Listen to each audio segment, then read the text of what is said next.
À l'époque où il y avait un débat sur les jets privés, il y avait cet argument consistant à dire que les jets privés ne représentent que 4% des émissions de l'aviation, qui lui-même ce secteur ne représente pas grand-chose. Imaginons que quelqu'un, probablement riche, ait un étrange hobby, remplir toute une piscine de pétrole, balancer une allumette dedans, juste pour sentir l'odeur de la fumée et du feu qu'il adore.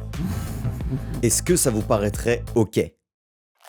En termes d'émissions, ce serait pas si énorme, mais pendant qu'on demande à la majorité de la population de réduire leur trajet en voiture ou de moins se chauffer, on laisse un riche faire brûler une piscine de pétrole. Et en même temps, il l'a payé son pétrole, donc il en fait ce qu'il veut, non ? C'est pareil pour les jets privés. Sauf qu'en plus de la question des émissions, il y a aussi et surtout la question de l'usage. Cette étude montre que certains propriétaires de jets privés peuvent consommer jusqu'à 500 tonnes de carburant par an par personne. C'est le cas de Bill Gates par exemple. Il faut bien réaliser ce que ça veut dire. 500 tonnes de carburant sur un an, c'est l'équivalent de 30 pleins d'une voiture classique. Par jour.